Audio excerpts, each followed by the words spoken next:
Partie 2. Le monde des Chines. Le monde des Chines que je vais vous révéler pourrait vous faire penser à un film d'animation, mais sa réalité est bien plus surréaliste et intense que tout ce que l'on peut imaginer. Notre imagination ne peut en saisir qu'une infime partie. Les pouvoirs des Chines rappellent des techniques taoïstes fantastiques. Ce livre n'en présente qu'une minuscule partie, moins de 1% de leur monde.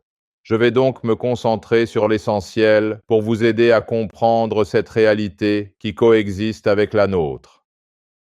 Dans ce monde vivent différents types de Chine. Il y a Hananim, Dieu, qui créa le ciel, la terre et tout ce qui existe entre les deux. Sous son autorité se trouvent les saints Chines. Il existe aussi de nombreux Chines maléfiques, répartis en diverses catégories et lignées. Chapitre 1. Le Chine humain, le Chine parasitique et le grand Chine parasitique. Depuis l'ère du ciel de la trahison, les Chines maléfiques se servent des humains pour réaliser leurs objectifs, usant tous les moyens et méthodes afin d'exercer sur eux un contrôle total. Dès la naissance, chaque personne est prise dans un système conçu par les Chines maléfiques et soumise à leur domination, ce qui lui rend impossible d'échapper à l'influence de ces Chines maléfiques durant toute son existence.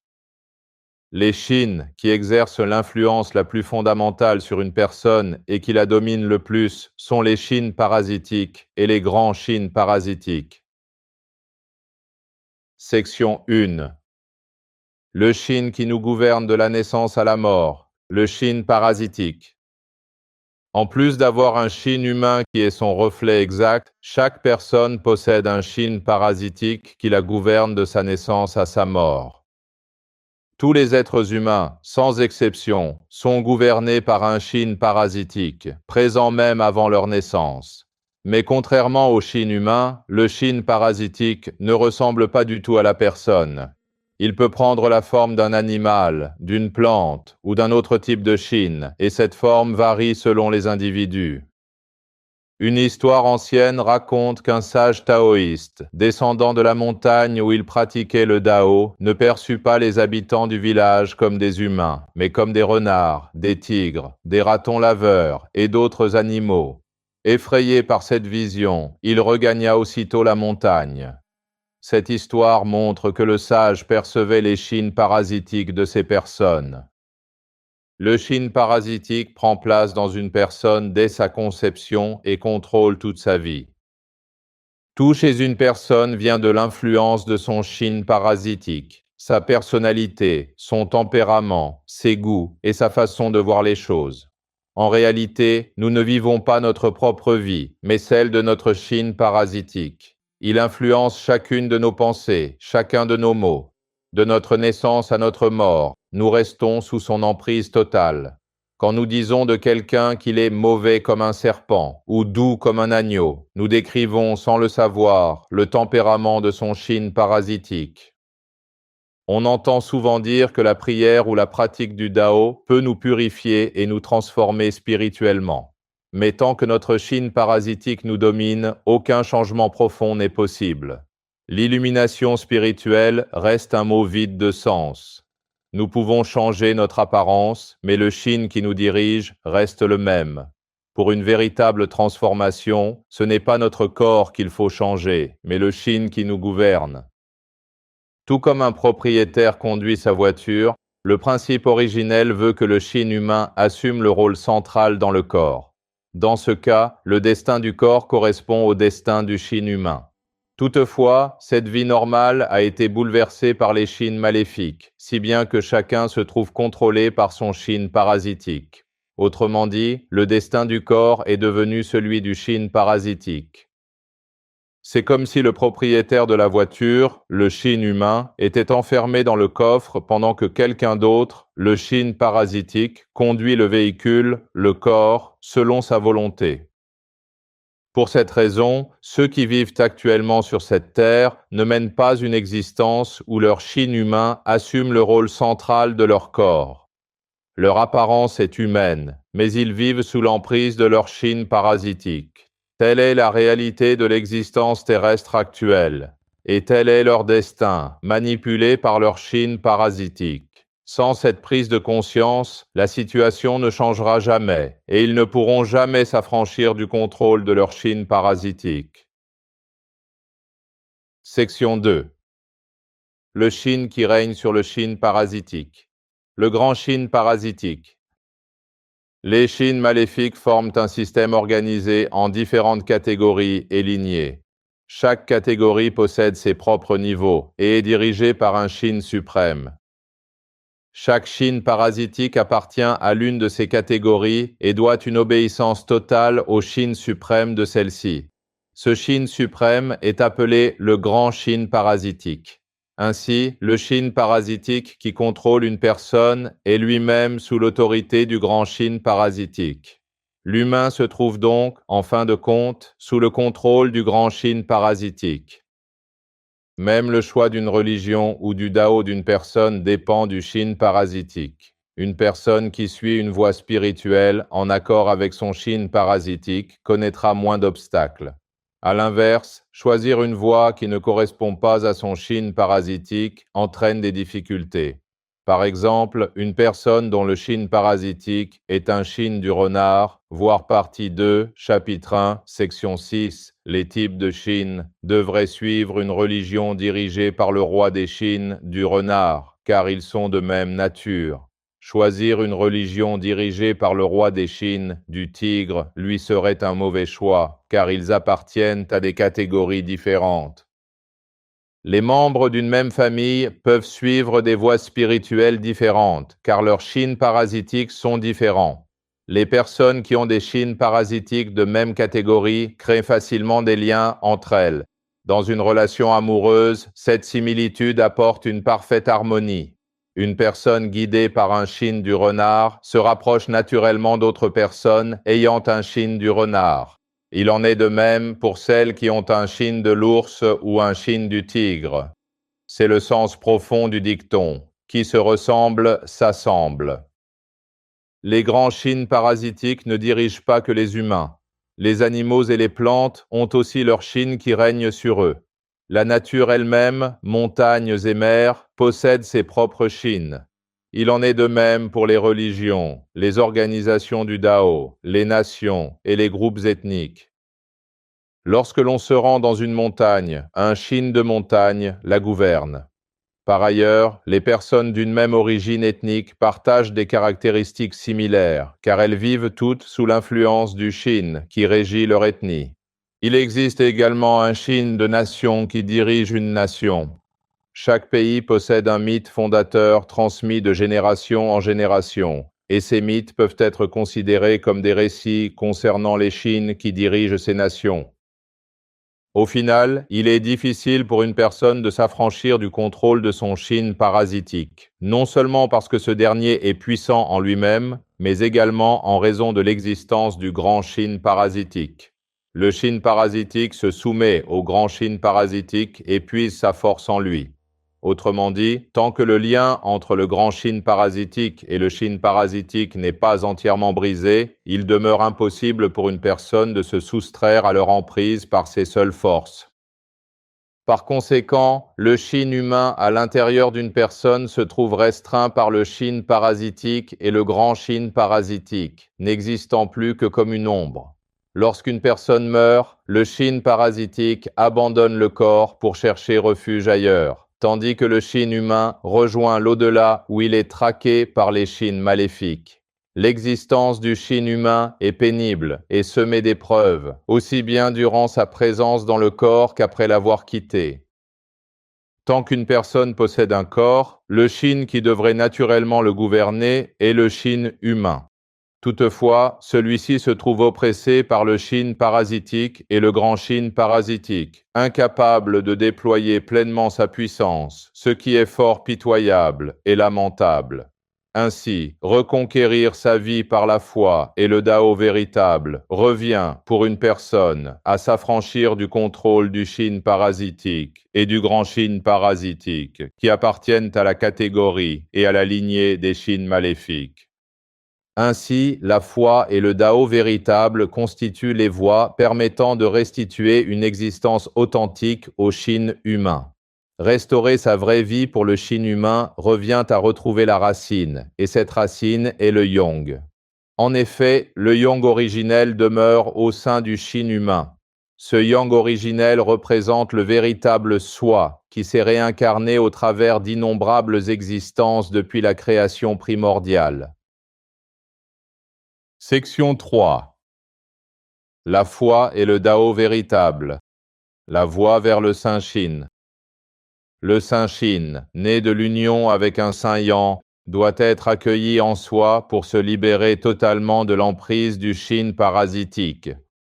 Pour que le Saint Shin puisse s'établir, il faut que le Hananim du Saint Shin conçoive le Saint Yang en une personne. Lorsque le Saint Yang rejoint le Yang présent dans le Shin humain, cela s'apparente à l'union d'un homme et d'une femme qui donne naissance à un enfant. Le Shin humain renaît alors comme Saint Shin.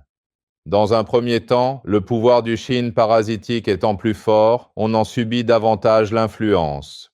Le Saint Shin en nous grandit peu à peu sous la protection du ciel. Au fur et à mesure que la force du Saint Shin s'accroît, tandis que celle du Shin parasitique diminue, le Saint Shin finit par exercer sur nous une influence prépondérante. Suivre la foi véritable et pratiquer le Dao véritable permet de nourrir le Saint Shin. Lorsque le Saint Shin s'établit en une personne, les troubles provoqués par le Shin maléfique s'intensifient. À partir de ce moment-là, les choix de cette personne deviennent cruciaux. Elle doit combattre le Shin maléfique et le vaincre pour permettre au Saint Shin de grandir dans la droiture et la force. Il est donc essentiel d'avoir foi en Hananim du Saint Shin et de pratiquer le Dao du Saint Shin pour préserver sa foi.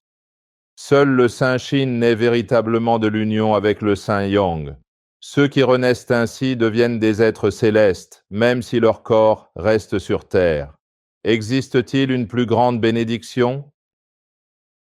Section 4. La proportion de Shin maléfiques chez chaque personne. Puisque les Shin maléfiques ne contrôlent pas entièrement une personne, celle-ci peut encore suivre la foi et le Dao céleste. Chez une personne ordinaire, le Shin parasitique contrôle environ 80% de son être. Les 20% restants échappent à son emprise grâce à la présence du Yang de cette personne. Le Yang, créé par la Hananim du commencement, est une forme de vie éternelle qui ne peut être soumise qu'au contrôle de sa créatrice. C'est pourquoi ce Yang représente le véritable espoir de l'humanité. Il existe des cas où une personne est entièrement dominée par un Shin maléfique. Cela signifie que son propre Yang est aussi maléfique. Cette personne ne pourra jamais se libérer du Shin maléfique. Elle n'a aucun espoir de salut. Ces cas sont heureusement très rares. La plupart peuvent diminuer l'influence des Shin maléfiques en suivant la foi et le Dao céleste. Cette libération ne s'obtient pas par de simples prières du type « Faites que cela arrive ». Il faut que le Saint Shin s'installe en nous et que nous luttions contre les Shin maléfiques pour les vaincre. Seul le Saint Shin, né de l'union avec le Saint Yang, peut y parvenir à travers la foi et le Dao véritable. C'est un combat que chacun doit mener seul. Section 5. La foi et le Dao véritable. Atteindre la foi et le Dao véritable est difficile à cause des troubles causés par le Shin maléfique. Lorsqu'un Shin maléfique incite une personne à prier ou à pratiquer le Dao, il ne fait que s'en servir pour augmenter sa propre force. N'ayant pas de corps, il ne peut développer sa puissance par lui-même. C'est pourquoi les Shin maléfiques utilisent les humains pour pratiquer le Dao à leur place et récupèrent les bénéfices pour eux-mêmes. Dans une telle situation, comment s'assurer que sa propre foi et son Dao sont authentiques? Suivre une fausse foi revient à se mettre entièrement au service du Shin maléfique. Poursuivre et pratiquer aveuglément une foi et un Dao erronés sans saisir ce principe est inutile et ne fait de nous que des marionnettes du Shin maléfique. Cela conduit finalement à trahir le ciel. Pour atteindre la foi et le Dao véritable, cela n'est possible que par le Dao céleste, et non par le faux Dao. L'établissement du Saint-Shin en soi ne relève pas des capacités humaines. Il doit être accordé par Hananim, Dieu. Comment, dès lors, une personne pourrait-elle atteindre la foi et le Dao véritable, sans même éprouver de gratitude envers celui qui l'a créé? C'est seulement en renaissant comme Saint-Shin par la foi et le Dao véritable que l'on peut affirmer avoir atteint la vraie foi et le vrai Dao. Section 6. Les types de Shin. Le monde spirituel abrite une multitude de Shin que l'on peut classer en plusieurs catégories principales. 1. Shin des animaux et des plantes. Chaque être vivant possède un Shin, une essence spirituelle à son image exacte. Ce Shin habite le corps de l'animal ou de la plante durant sa vie. À la mort de l'être, le Shin quitte l'enveloppe physique pour rejoindre le monde des Shin. Ainsi, le monde des Shin comprend des Shin qui prennent l'apparence de tous les animaux et plantes que nous connaissons. Des prédateurs tels que les tigres et les lions, des animaux domestiques comme les chiens, les chats et les vaches, mais aussi toutes sortes d'herbes, de fleurs et d'arbres. De plus, la longévité des Shin des animaux et des plantes surpasse largement celle des Shin humains. Leur durée de vie s'étend de milliers à des dizaines de milliers d'années. En outre, le monde des Shin abrite non seulement des espèces disparues comme les dinosaures, les archéoptéryx et d'anciennes plantes, mais également des créatures mythiques telles que les dragons et les hétés, lions-licornes, généralement considérés comme imaginaires. Le texte mythologique chinois Shan Hai Jing, le classique des montagnes et des mers, décrit de nombreuses formes rares et variées, et toutes ces formes de Shin peuplent le monde des Shin. 2. Shin du squelette. Lorsqu'une personne meurt et est inhumée, son corps se décompose en ne laissant que les ossements. De ces os surgit alors un autre Shin, le Shin du squelette. Toutefois, si le site funéraire ne respecte pas les principes du Feng Shui, les os ne resteront pas intacts et le Shin du squelette exercera une influence néfaste sur les descendants, entraînant de nombreux malheurs dans la famille. Ces troubles sont causés par la dépouille qui repose dans une sépulture au mauvais feng shui. La crémation constitue le meilleur moyen d'éviter de telles influences. Dans ce contexte, une sépulture au mauvais feng shui désigne une tombe envahie par les eaux, où les racines d'arbres pénètrent et s'enroulent autour du corps, où la lumière du soleil ne parvient pas suffisamment et où la dépouille ne se décompose pas convenablement. 3. Shin d'objet. Tout objet matériel possède un shin qui reflète sa forme, appelé shin d'objet. Les shin d'objet peuvent provoquer des maladies chez l'être humain. Pour plus de détails sur ce phénomène, consultez la section Jour faste de la partie 5 qui traite des périodes sans perturbation des shin maléfiques. 4. Shin de la science, shin de l'animé et shin du jeu vidéo. Le Shin de la science, le Shin de l'animé et le Shin du jeu vidéo constituent de nouveaux types de Shin apparus avec le développement de la civilisation. Lorsqu'un objet est créé, un Shin qui en épouse la forme naît, tel une ombre. Ainsi, au fur et à mesure que la science progresse, de nouveaux Shin, jusqu'alors inexistants, émergent. Le Shin de la science englobe diverses entités, telles que les Shin de machines et les Shin de robots, nés du développement de la civilisation scientifique. Les Shin de l'animé et les Shin du jeu vidéo sont des Shin qui se multiplient lorsque l'on regarde fréquemment des dessins animés ou que l'on joue régulièrement aux jeux vidéo, ce qui provoque un dessèchement de leurs émotions et développant chez les personnes des tendances violentes. 5. Shin de démon et Shin Satan. Les termes démon ou Satan sont couramment employés dans le monde et ces entités existent bel et bien sous forme de Shin. Le Shin Satan présente l'apparence d'un serpent doté de grandes ailes et dépasse largement en taille les Shin de dinosaures ou de dragons. Bien que cela soit peu connu, il existe des types apparentés tels que le Shin ange démonisé qui correspond à un Shin ange déchu et le Shin démon ange qui désigne divers Shin d'animaux ailés tels que les Shin de tigres ailés ou de lions ailés. 6. Shin extraterrestres. Les Shin extraterrestres sont, comme leur nom l'indique, les Shin venus d'autres mondes. Dotés d'un niveau élevé de connaissances scientifiques, ils voyagent à bord de vaisseaux spatiaux constitués de ki et mènent des invasions constantes sur Terre. Les films de science-fiction où des extraterrestres asservissant l'humanité et attaquant notre planète reflètent une réalité qui se déroule effectivement dans le monde des Shin. Possédant des capacités intellectuelles exceptionnelles et des civilisations hautement développées, ces Shin extraterrestres s'attaquent aux différents Shin terrestres, les éliminent ou les capturent pour leurs expérimentations. 7. Shin fusionnés. Les Shin fusionnés naissent de l'union de différents Shin aux apparences et caractéristiques distinctes, créant ainsi une forme et un pouvoir entièrement nouveaux.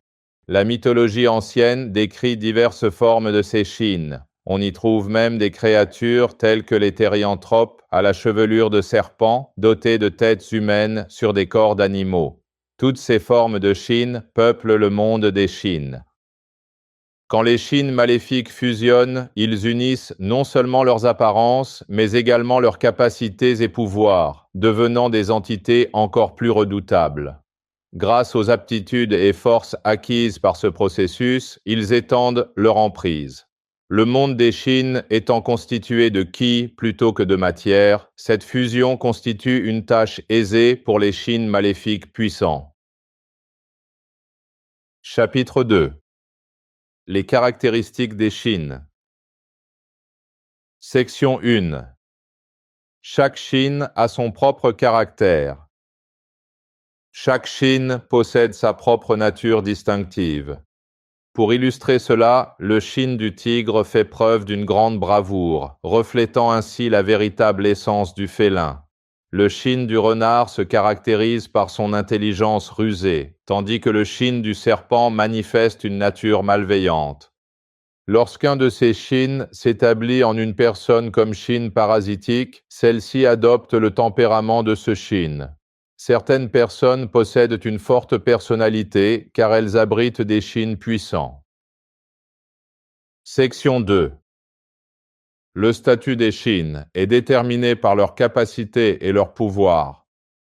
Le monde des Shin est régi par un système ordonné, tout comme le monde physique. Dans ce monde, le statut d'un Shin est déterminé par ses capacités et son pouvoir.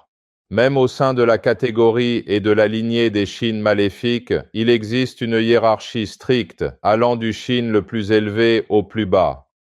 Au ciel, il n'existe qu'une seule catégorie et lignée, composée uniquement du Saint-Yang et du Saint-Shin. En revanche, sur Terre, il existe diverses catégories et lignées de Shin maléfiques qui s'engagent dans des guerres constantes pour étendre leur territoire. Du point de vue des Shin, lorsqu'une nation en envahit une autre, cela représente aussi un processus où le Shin qui règne sur cette nation étend son pouvoir. Section 3. Le monde des Shin et le monde physique coexistent. Le monde des Shin n'existe pas de manière isolée. Dans le monde physique où vivent les humains, les Shin sont partout présents, habitant aussi bien la nature, comme les montagnes et les mers, que les êtres vivants et les objets inanimés. De plus, les Shin attirent naturellement d'autres Shin de même nature pour former des communautés. Par conséquent, lorsqu'un Shin pénètre dans le corps d'une personne, les Shin qui lui sont liés le suivent. Ainsi, les humains vivent entourés et influencés par les innombrables Shin à l'intérieur et autour de leur corps. Cependant, ils ignorent qu'ils sont sous l'influence de tels Shin et croient que les caractères ou tempéraments façonnés par les Shin sont les leurs. Pourquoi les Shin pénètrent-ils dans le corps humain? Premièrement, cela s'explique par la présence du ki vital dans le corps humain. Les Chines maléfiques se maintiennent en absorbant ce ki vital et utilisent cette énergie pour se reproduire. Ainsi, un corps humain possédant du ki vital constitue un environnement idéal pour les Chines maléfiques. Deuxièmement, cela s'explique par la sagesse que possèdent les humains. Dans le monde des Chines, les capacités déterminent pouvoir et statut. Les Chines maléfiques sont prêts à tout pour parvenir à leur fin. Ils exploitent l'intelligence humaine en poussant les hommes à prier le roi des Chines de leur catégorie maléfique pour obtenir ce qu'ils veulent, puis s'approprient les résultats de ces prières. Troisièmement, les Chines viennent selon le karma. Il existe des relations à travers les innombrables cycles de réincarnation et des actions, appelées karma, qui en découlent. Peu importe la situation présente, les humains ont formé d'innombrables relations et accumulé beaucoup de karma au fil de leurs vies antérieures. Les Chines issues de telles relations et de ce karma viennent à cette personne. Par exemple, si une personne a coupé des arbres pour construire une maison dans une vie antérieure, les Chines des arbres viendront à elle. Si elle a tué des animaux pour se nourrir, les Chines de ces animaux viendront à elle. Quand on dit qu'ils viennent, cela signifie qu'ils viennent chercher vengeance. La raison pour laquelle il est conseillé d'éviter de prendre inutilement une vie est de minimiser le mauvais karma causé par les Chines issus de telles actions. Quatrièmement, le simple fait de vivre dans un corps physique attire naturellement les Chines. Les humains ont besoin de nourriture, de boissons, de vêtements et d'un logement, éléments qui constituent l'essence même de l'existence quotidienne. C'est pourquoi la vie humaine est intimement liée aux Chines. Des Chines interviennent lorsque nous mangeons, buvons, nous habillons, habitons un lieu ou accomplissons les gestes du quotidien. Puisque les Chines sont constamment présents tout au long de la vie d'une personne, il est impossible de les éviter. En fin de compte, humains et Chines doivent inévitablement vivre ensemble. Comme les deux faces d'une pièce, le monde des Chines et le monde physique sont interconnectés. Section 4. Les déguisements des Chines maléfiques pour contrôler les humains. Parfois, les humains prétendent vénérer un Shin, Dieu. Cependant, avant de se réjouir d'avoir rencontré un Shin, ils doivent être capables de discerner sa véritable nature, car les Shin maléfiques excellent dans l'art du déguisement. De nombreux Shin possèdent des capacités qui dépassent l'imagination humaine, notamment celle de transformer leur apparence à volonté. Les Shin maléfiques se font passer pour des êtres saints afin de tromper les humains. S'ils montraient leur véritable apparence effrayante, les humains n'éprouveraient que de la peur et ne les suivraient pas. C'est pourquoi ils revêtent une forme que les humains trouvent attirante. Ces derniers, ne possédant pas les capacités des Shin, peuvent facilement être trompés en ne percevant que l'apparence déguisée. Un jour, une personne religieuse qui prétendait voir Dieu, Shin, déclara qu'un ange demeurait chez elle. Il s'avéra qu'un Shin Satan s'était déguisé en Shin ange saint. Heureusement, le Shin Satan dévoila sa véritable forme, ce qui me permit d'avertir cette personne. Cependant, de nombreux humains continuent d'être trompés par des Shin maléfiques déguisés qu'ils servent et prient tout en propageant de fausses croyances aux autres. Plus grave encore, ils osent parler du ciel avec légèreté, ce qui est véritablement regrettable et insensé. Parmi ceux qui prient et pratiquent le Dao, certains prétendent avoir ouvert leur troisième œil ou développé un sixième sens. Il arrive souvent qu'ils se fient uniquement à leur vision et tombent dans les pièges tendus par les Shin maléfiques. Avant de faire confiance à leurs propres capacités, ils devraient comprendre que celles des Shin maléfiques les surpassent de centaines, voire de milliers de fois. Les personnes qui prétendent que leur troisième œil s'est ouvert ou qu'elles ont développé un sixième sens possèdent en réalité ce que l'on peut appeler un œil de Shin. Voici la différence entre un œil de Shin et un œil de Yang. Un œil de Shin montre ce que le Shin qui domine la personne veut lui faire voir, ce qui diffère souvent de la réalité. En revanche, un œil de Yang est ce qu'une personne, renaissant comme Saint Shin, conçue avec un Saint Yang, perçoit à travers la prière, ce qui lui permet de voir la véritable nature des Shin maléfiques. Ainsi, concernant la vision du monde des Shin, un œil de Shin ne peut être comparé à un œil de Yang. Seul un œil de Yang permet de distinguer le Saint Shin des Shin maléfiques. Les Shin maléfiques excellent non seulement dans l'art du déguisement, mais aussi dans celui de la tromperie. Ils tentent les humains par de nombreuses promesses, cherchant à en faire leurs serviteurs, et leur offrent ce qu'ils désirent le plus pour obtenir leur obéissance. Si les humains refusent d'obéir, les Shin maléfiques parviennent à leur fin en leur infligeant des souffrances ou des épreuves inexplicables. Les humains sont particulièrement vulnérables à la tromperie lorsque l'on leur offre reconnaissance ou capacité particulière. Une fois pris au piège, ils ne peuvent plus jamais se libérer du joug de la domination du Shin. Par conséquent, quiconque cherche à atteindre la foi et le Dao véritable doit être capable de discerner avec précision la nature des Shin. Avant d'acquérir un tel discernement, il faut garder à l'esprit que ce que l'on voit et entend peut être trompeur. Ce discernement sera l'unique bouclier contre les ruses des Shin maléfiques. Section 5. Les dangers d'interagir avec les Shin. Certains prétendent pouvoir communiquer avec leur Shin et le contrôler. Chaque humain possède un Shin dominant. S'ils parviennent à établir un lien avec ce Shin, ils acquièrent ses capacités. Ceux qui en sont conscients cherchent à obtenir les pouvoirs de Shin plus puissants en visitant des montagnes et des rivières mystiques et en priant.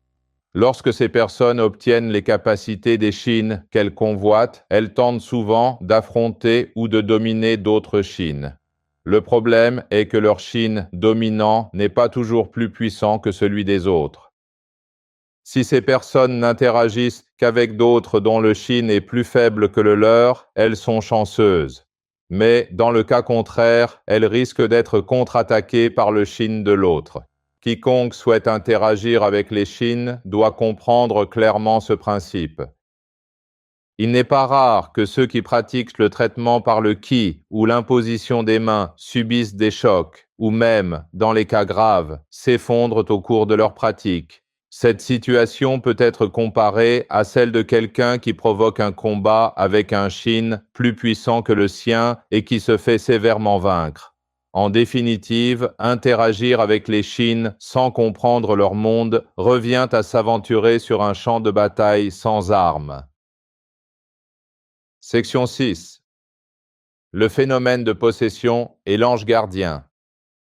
Les personnes possédées souffrent de douleurs physiques intenses ou manifestent un comportement anormal sans cause apparente. Cependant, puisque tous les humains vivent sous l'influence des Shin, chacun se trouve techniquement dans un état de possession. La seule différence réside dans le fait que l'influence du Shin soit clairement visible ou non. Les humains perçoivent la possession de façon négative, mais aspirent vaguement à l'existence d'un Shin, qu'ils imaginent les surveiller et les protéger, qu'ils appellent anges gardiens. Cette contradiction existe parce qu'ils ne comprennent pas la nature du Shin qui les gouverne de l'intérieur. Certes, le Shin dominant peut parfois protéger une personne et accomplir des actes apparemment bénéfiques, mais ces actions ne sont pas destinées à son bien-être. Elle vise plutôt à renforcer sa croyance en lui. Section 7. La glossolalie, parler en langue, et le Shin. Certains pratiquants de la prière et du Dao manifestent la glossolalie, parler en langue. En termes simples, la glossolalie est le langage des Shin. De la même manière que l'apprentissage de la langue d'un pays permet de converser avec ses habitants. La maîtrise d'une glossolalie particulière permet de communiquer avec les Shin qui l'utilisent. Cependant, tout comme il existe différents types de Shin, il existe également de nombreuses formes distinctes de glossolalie. Dans le domaine des Shin maléfiques, ces formes de glossolalie sont particulièrement variées. La glossolalie accordée comme don divin du ciel, appelée parler dans la langue du Yong, est la langue du Saint Shin et du Saint Yang. Lorsque la glossolalie ne provient pas de la langue du Yong, mais de celle d'un Shin maléfique, elle sert à renforcer le Shin maléfique qui possède la personne. Il existe plus de 5000 types de glossolalie. De même que chaque pays possède ses propres langues, les diverses catégories et lignées de Shin ont chacune leur propre type de glossolalie. Chaque religion ou organisation du Dao est dirigée par son propre Shin. En raison de la différence entre ces Shin dirigeants, les glossolalies pratiquées sont naturellement distinctes. Section 8. L'amulette et le Shin. Une amulette est un objet portant un dessin ou une écriture qui renferme le pouvoir ou les capacités d'un Shin. Son efficacité dépend des capacités du Shin qui habite la personne ayant créé l'amulette. Toutefois, si un Shin plus puissant que celui contenu dans l'amulette fait obstacle, celle-ci perd son efficacité. Puisque l'efficacité d'une amulette est déterminée par les Shin, se fier à une amulette pour obtenir de l'aide revient essentiellement à vénérer le Shin, même si la forme de cette vénération diffère. Cependant, il est crucial de distinguer les amulettes du Saint Shin de celles des Shin maléfiques. Section 9. Le Shin qui règne sur les religions et le Dao. De même qu'un Shin règne sur chaque personne, des Shin dominent les religions et le Dao. Lorsqu'une personne adhère à une religion ou au Dao, elle devient inévitablement liée au Shin qui en détient le contrôle. Si la religion ou le Dao suit la foi véritable, le Shin dominant sera un Saint Shin. Il n'y a donc aucune inquiétude à avoir. Dans le cas contraire, dès qu'une personne s'affilie à une religion ou au Dao, le Shin dominant envoie ses Shin subordonnés habiter cette personne. Leur but est de la servir pour l'éternité. Même si la personne s'engage avec l'intention sincère de suivre le bon chemin, le Shin déclare « Puisque tu es venu à moi de ton plein gré, tu m'appartiens ». Une fois qu'une personne commence à être dominée par un Shin, elle ne peut jamais se libérer de son emprise par ses propres moyens.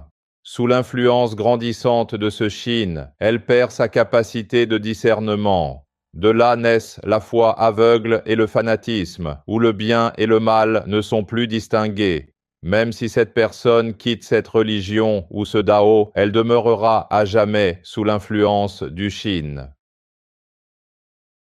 Section 10. Les guerres religieuses sont des guerres de Shin.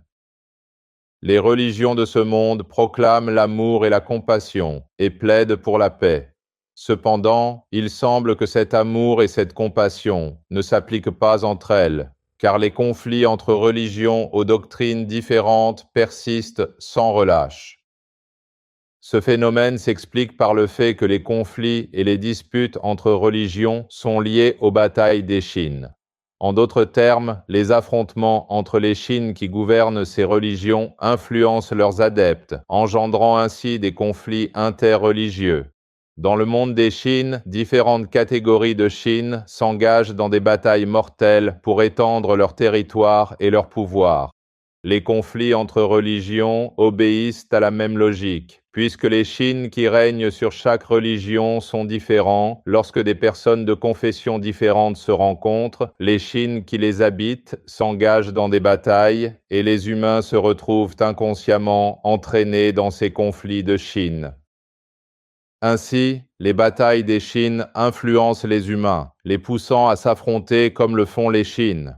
En définitive, les guerres religieuses ne sont pas uniquement des guerres entre croyants de religions différentes, mais peuvent être considérées comme des guerres entre les Shin qui règnent sur ces religions.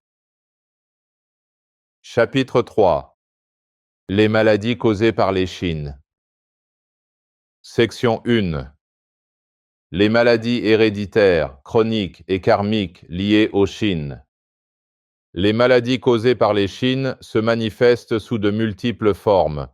On trouve parmi elles les maladies héréditaires, transmises par les Chines des ancêtres décédés de maladies, les maladies chroniques où les Chines demeurent constamment dans une partie du corps en épuisant sa force vitale, les maladies karmiques issues des actions des vies antérieures, les maladies mentales provoquées par les Chines qui asservissent une personne, ainsi que d'innombrables autres affections. Les Chines constituent la cause fondamentale de toutes ces maladies. Section 2. Les maladies causées par le karma des vies antérieures. Certaines maladies sont si graves qu'elles provoquent une souffrance tout au long de la vie. Cette situation survient fréquemment lorsque le shin responsable de la maladie est lié au karma des vies antérieures de la personne. Dans ces cas, les shins concernés ont pénétré dans la personne, soit par désir de vengeance lié à une rancune, soit pour diverses autres raisons. Ces shins ne quitteront le corps que lorsque le karma sera résolu. De nombreux patients sont affectés par des shins liés au karma de leurs vies antérieures, qui pénètrent dans leur corps pour leur nuire. Ainsi, si une personne a causé de nombreuses morts sur un champ de bataille dans une vie antérieure, elle attirera non seulement les shins de ceux qu'elle a tués, mais également ceux qui habitaient les corps de ses victimes. Il existe également des cas où les blessures d'une vie antérieure se manifestent dans la vie présente. Par exemple, il s'est avéré qu'une personne souffrant d'une maladie du foie était morte d'une blessure de lance au foie dans une vie antérieure, blessure qui persiste dans sa vie actuelle. La guérison de telles maladies n'est possible qu'en identifiant le karma de la vie antérieure et en éliminant son impact karmique.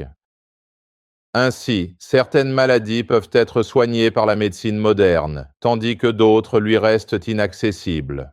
Pour résoudre complètement ces maladies particulières, il est nécessaire d'intégrer la science médicale moderne aux techniques de traitement des shins. Section 3. La réalité du traitement par le ki, énergie. Certaines personnes pratiquent des actes de guérison en touchant le corps du patient, prétendant recourir au traitement par le ki ou à l'imposition des mains. Ces pratiques peuvent s'avérer extrêmement dangereuses, tant pour le praticien que pour la personne recevant le traitement. Ces actes de guérison ne sont pas réalisés par le ki, mais par les shins. Il s'agit en réalité d'expulser le shin responsable de la maladie du patient en utilisant le pouvoir du shin qui habite le praticien. Le problème majeur réside dans l'échange de shin qui s'opère entre le praticien et le patient durant ces actes. La plupart des maladies étant causées par les effets des shin, le corps du patient abrite des shin liés à sa maladie. Lorsqu'un praticien touche le corps du patient, les shin présents chez ce dernier peuvent pénétrer dans le corps du praticien, et inversement. La guérison de la maladie du patient dépend de la puissance du shin habitant le praticien.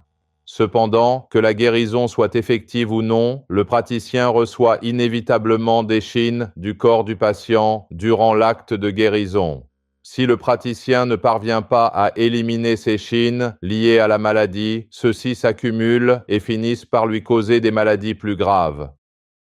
Par conséquent, les praticiens ne possédant pas la capacité d'extraire et d'éliminer les shin qui pénètrent dans leur corps devraient s'abstenir de telles pratiques imprudentes. Il est essentiel de comprendre que pratiquer des actes de guérison sans maîtriser les principes des shin peut nuire tant aux praticiens qu'aux autres. Cette mise en garde s'applique également aux patients. Même si la maladie semble guérie par le traitement par le ki ou l'imposition des mains, le patient doit savoir que le shin habitant le corps du praticien a simplement remplacé le shin responsable de la maladie dans son propre corps. Bien que les effets puissent paraître initialement bénéfiques, les shin accumulés dans le corps du praticien pénètrent également chez le patient, pouvant ultimement conduire à des conséquences plus graves. En définitive, le traitement par le ki ou l'imposition des mains implique fondamentalement un échange de shin entre le patient et le praticien. La compréhension de cette réalité devrait décourager tout engagement irréfléchi dans de telles pratiques de guérison. Section 4. Les séquelles, la souffrance d'un shin humain non soigné. Après un accident, lorsque le corps est médicalement guéri mais que la douleur persiste, on parle de séquelles. Pour comprendre ce phénomène, il est essentiel de saisir le concept de Shin. Prenons l'exemple des blessures causées par un accident de la route. Après avoir reçu un traitement hospitalier, le corps physique se rétablit dans une certaine mesure. La difficulté réside toutefois dans le Shin humain qui habite la personne blessée. Au moment de l'accident, le Shin humain, qui est le reflet exact de la personne, subit également une blessure dans la même zone. Même si le corps physique a totalement guéri, lorsque le Shin humain n'est pas soigné, le corps physique continue d'éprouver de la douleur à cet endroit. C'est ce phénomène que l'on désigne communément sous le terme de séquelles. La souffrance du corps physique affecte le Shin humain et inversement. Ainsi, si le Shin humain n'est pas soigné, le corps continuera de souffrir de séquelles. Pour obtenir une guérison complète, il est donc nécessaire de traiter simultanément le Shin humain et le corps physique. Le traitement du Shin humain ne peut être réalisé que par les techniques spécifiques de traitement des Shin. Chapitre 4. La compréhension des Shin, le fondement de la foi et du Dao. Section 1. La compréhension des Shin, le fondement de la foi et du Dao. De nombreux humains débattent de la croyance, mais très peu comprennent véritablement les Shin. Même ceux qui prétendent connaître les Shin ne parlent souvent que de quelques-uns d'entre eux, mentionnés dans les récits ou les mythes, et restent imprécis et vagues sur tous les autres. Pourtant, la compréhension des Shin est fondamentale pour toute pratique de la foi et du Dao. Nul ne devrait prétendre à la légère avoir la foi, prier, pratiquer le Dao ou sauver l'humanité sans cette connaissance. La foi et le Dao, privés de la compréhension des Shin, demeurent inévitablement limités.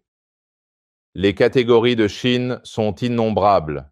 La compréhension d'une seule catégorie de Shin peut nécessiter plus d'un millénaire, et même alors, une compréhension totale n'est nullement garantie. Face à cette réalité, nul n'oserait juger présomptueusement la foi et le Dao, selon ses propres critères et connaissances acquises. Ainsi, quelle que soit la grandeur des principes ou la profondeur de l'illumination atteinte, tout cela demeure vain sans la compréhension des Shin.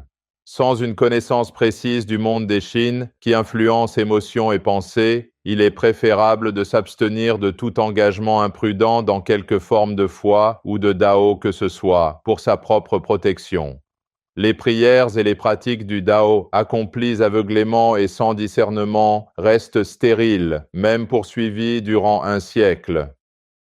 Certes, certaines personnes peuvent vivre des phénomènes miraculeux ou être témoins d'événements mystérieux, ce qui les conduit à tirer davantage de fierté de leur religion ou organisation du Dao. Cependant, de tels phénomènes ne sont pas exclusifs à une religion ou à un Dao particulier. Ils peuvent survenir partout où le Qi ou le Shin est présent. Souvent, ce que l'on prétend être du Qi est en réalité du Shin. Ainsi, absorber du Qi sans en comprendre la véritable nature et le type revient essentiellement à permettre au Shin de pénétrer dans le corps. Parmi les leaders religieux, les taoïstes ou les chamans, certains peuvent manifester de puissants pouvoirs spirituels. Ces capacités proviennent des Shin.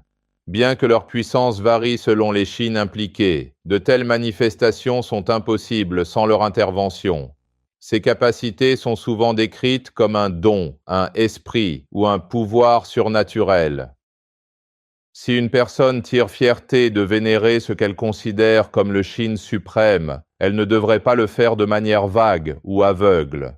Ce n'est qu'après avoir atteint la foi et le Dao véritable, par l'expérience personnelle et l'effort, que l'on peut guider autrui. Certains prétendent guérir ou sauver les humains avec leurs capacités non vérifiées, mais ces actes peuvent entraîner des dommages plus graves.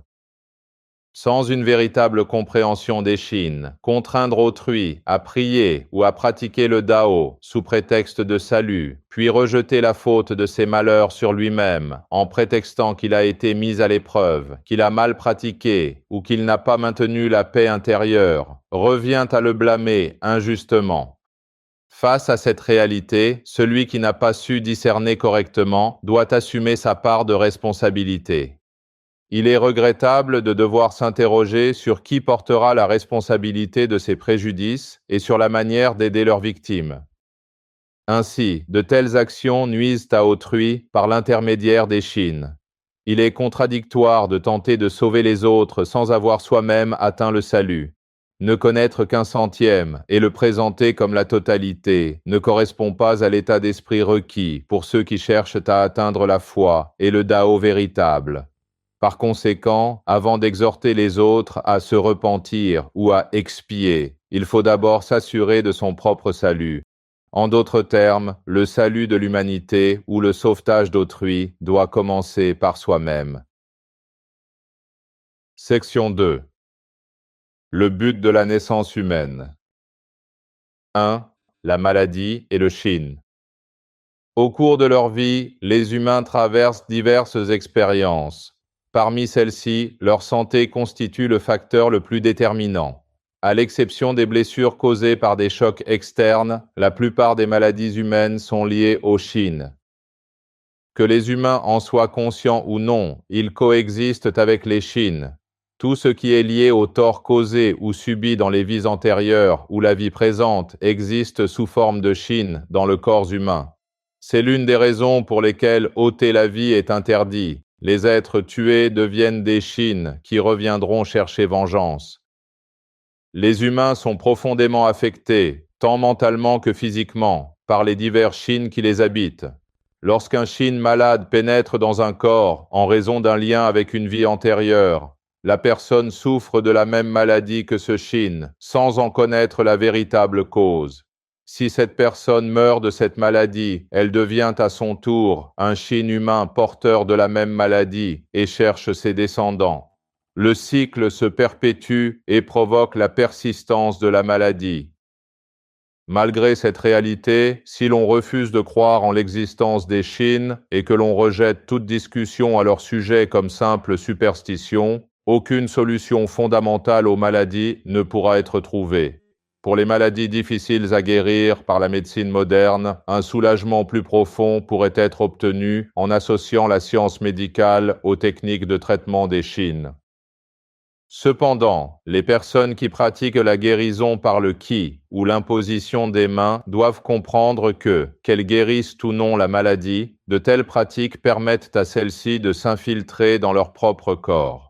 Ne croire qu'en leur modeste capacité et prétendre guérir les autres sans comprendre les principes des Shin n'est possible que par ignorance de ces principes.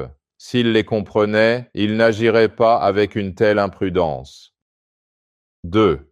Les vies antérieures et les Shin. Naître en tant qu'humain est une opportunité exceptionnelle, et il est tout aussi rare de l'avoir été dans une vie antérieure.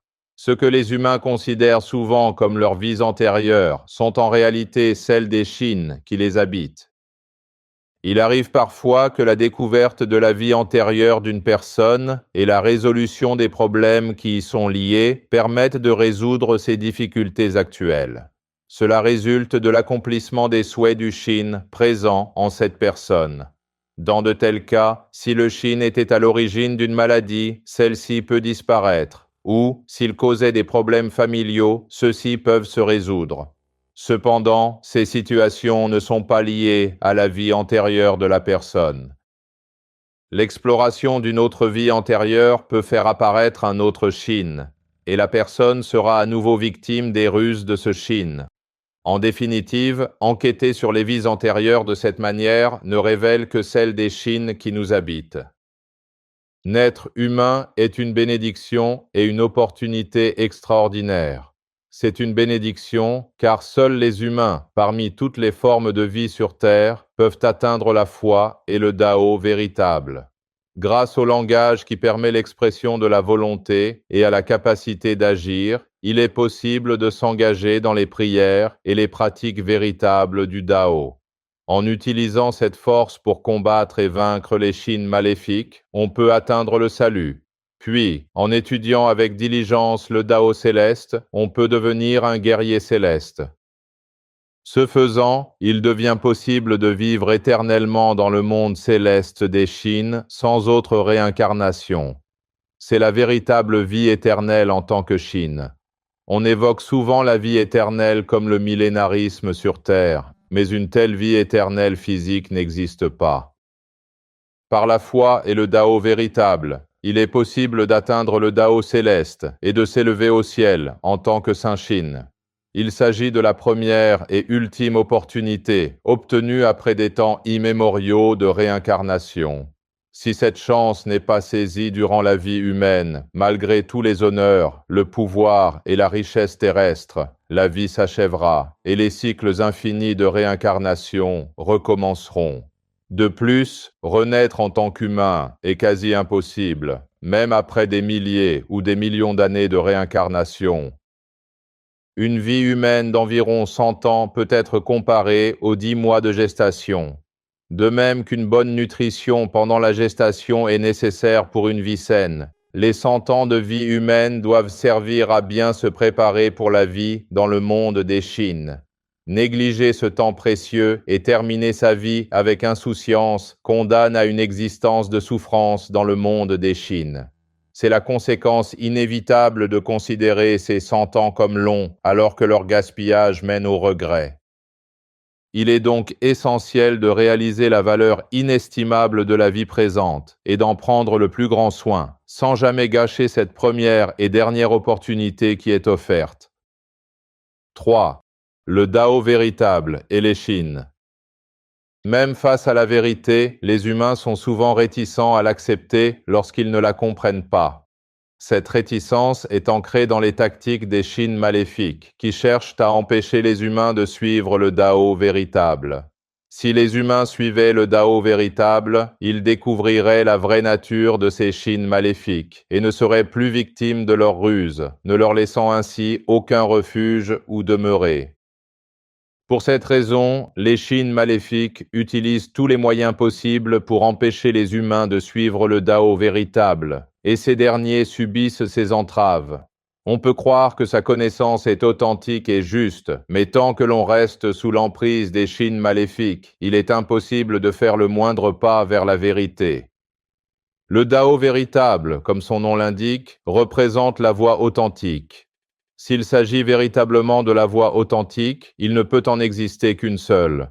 Pourtant, de nombreux chemins différents se présentent aux humains, les amenant à être trompés et à suivre de fausses voies au lieu de la vraie.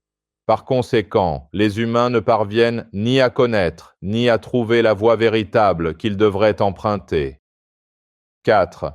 Le corps humain, les chines et l'humanité. Certains chines accordent des capacités aux humains ou leur révèlent des secrets, les conduisant dans les montagnes ou les mers pour prier et pratiquer le Dao. Ces chines utilisent en réalité les humains pour développer leur propre pouvoir. Lorsqu'ils estiment ne plus pouvoir obtenir davantage de capacités à travers une personne, ils l'abandonnent sans hésitation et cherchent une nouvelle cible. La personne qui manifestait certaines capacités grâce au pouvoir du Shin qui l'habitait se retrouve alors soudainement vidée, comme si tout avait disparu. Mais pourquoi les Shin recherchent-ils de telles capacités? Dans leur monde, ces capacités déterminent leur rang et leur pouvoir, ainsi que leur source de longévité. Leur désir d'immortalité et leur soif de pouvoir surpassent même ceux des humains. Les chines maléfiques utilisent leurs capacités pour exploiter les humains et pénètrent dans leur corps, qu'ils soient croyants ou non. Cela relève uniquement du choix du Shin et ne dépend aucunement de la volonté humaine. Ces phénomènes vont s'intensifier. En effet, les chines maléfiques, fuyant le jugement du ciel, ont trouvé refuge dans les montagnes, les mers, sous terre et dans les corps humains. En conséquence, l'humanité entière connaîtra une confusion grandissante et des épreuves plus sévères sous l'influence de ces Shins maléfiques. Hananim, Dieu, offre aux humains leur ultime chance en ce temps présent, leur permettant d'entendre la voix de leur Yang. S'ils ne prennent pas conscience de cela maintenant, l'avenir de l'humanité sera sombre. Il est temps de s'éveiller, car le temps de l'opportunité est arrivé. Les temps prophétisés et révélés depuis des millénaires sont précisément ceux que nous vivons aujourd'hui. Toutes les prophéties jusqu'à présent n'existaient que pour annoncer ce temps présent. Section 3. La distinction entre les lois célestes et les lois humaines. Le ciel a tout préparé pour ce temps présent, exigeant des humains qu'ils atteignent le Dao céleste par les prières et les pratiques véritables du Dao. Il est essentiel de comprendre comment renaître en tant que Saint Shin, conçu avec un Saint Yang, devenir membre de l'armée céleste, combattre et vaincre les Shins maléfiques, puis s'élever au ciel après avoir quitté le corps. Ainsi, leurs accomplissements seront reconnus, leur permettant de vivre éternellement dans le nouveau ciel. Telles sont les lois célestes. La vie éternelle signifie que le Shin humain devient un Saint Shin, vivant éternellement au ciel. C'est l'existence dans le royaume du nouveau ciel. Cela ne signifie pas vivre 1000 ans dans un corps physique, comme l'affirme la doctrine du règne millénaire, mais plutôt se libérer du cycle de la réincarnation, pour vivre éternellement dans le nouveau ciel. Ainsi, les 100 années de vie ne sont pas destinées à l'existence terrestre, mais constituent une période permettant d'atteindre le Dao céleste par les prières et les pratiques véritables du Dao, offrant une chance de vie éternelle. Malgré cette vérité, certains croient à la réincarnation au paradis et affirment que la simple croyance suffit pour y accéder. Si les humains comprenaient réellement la gravité et la nature redoutable des lois célestes, ils ne parleraient ni n'agiraient avec légèreté. La religion est une élaboration humaine. Les lois célestes ne connaissent pas la religion. Elles concernent uniquement la croyance, l'obéissance et la fidélité envers le ciel. Suivre les lois célestes signifie atteindre le Dao céleste par la prière et la pratique du Dao dans cette foi. Ce message s'adresse non seulement à ceux qui vivent sous la domination des Shins, mais aussi aux Yang qui habitent les humains. Seul le Yang se souvient de la Hananim du commencement et de l'histoire du ciel, et peut distinguer le Saint Shin des Shins maléfiques. Alors que les humains et les Shins peuvent mentir et tromper, les Yang sont toujours véridiques. Il est donc essentiel d'écouter la voix de son Yang pour trouver le Dao céleste. L'opportunité accordée par Hananim, Dieu, aux humains est destinée à ces Yang. C'est la plus haute grâce et la plus grande bénédiction que de guider le Yang, créé au commencement, à retrouver son chemin, comme l'a dit Hananim. L'ignorance n'est pas une excuse. À celui qui cherche sincèrement, le chemin sera montré par tous les moyens, mais le manque d'effort constitue aussi une faute. L'Apocalypse et le jugement résultent de la folie humaine. L'Apocalypse est l'autodestruction de l'humanité causée par les Shins maléfiques, et le jugement est la recréation de ce monde par le ciel, conséquence de l'échec des humains à suivre les lois célestes établies par Hananim, Dieu. Désormais, les humains doivent s'efforcer de comprendre et de rechercher les lois célestes plutôt que les lois humaines de cette terre.